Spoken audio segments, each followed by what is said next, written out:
Salut tout le monde, on fait le point sur l'actu mondiale en quelques minutes. C'est parti. Au programme, des droits menacés, des conflits qui s'enlisent et de superbes innovations.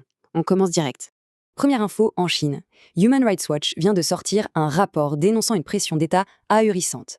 En gros, le gouvernement impose un contrôle idéologique total, il nomme lui-même les responsables religieux locaux. C'est la sinisation forcée. Ça isole des communautés entières complètement délaissées par la communauté internationale. Autre info marquante, on file en Égypte, et là, gros coup dur pour la liberté d'expression. Le verdict vient de tomber. Un youtubeur chrétien copte prend 5 ans de travaux forcés. Incroyable. Son seul crime, avoir partagé ses convictions sur Internet. Ça montre vraiment les dangers de la censure numérique. Dans un tout autre registre, parlons du Soudan, qui reste totalement ravagé par une guerre civile. L'ampleur de la crise donne le vertige. On parle de plus de 10 millions de personnes déplacées.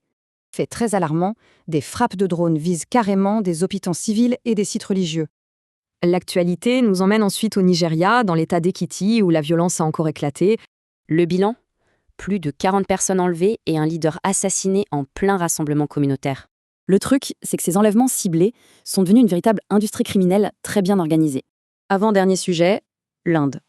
L'évolution très rapide du paysage politique inquiète fortement les minorités sur place. Les scrutins sont clairs, le parti nationaliste BJP a remporté une victoire écrasante au Bengale occidental. Ce basculement, couplé à des lois anti-conversion super strictes, crée un climat hyper hostile pour ces minorités. Mais face aux attaques, la réponse est forte. Les leaders locaux refusent catégoriquement de baisser les bras. Enfin, on termine sur une note positive en Éthiopie, avec une innovation fascinante pour les peuples nomades. Les nomades du peuple Argoba sont maintenant équipés d'appareils audio qui marchent à l'énergie solaire. Même si plein de groupes restent isolés, cette super technologie suit ces familles dans toute leur migration. C'est tout pour aujourd'hui. Face à ces infos, on se demande vraiment quel est le prix de nos convictions.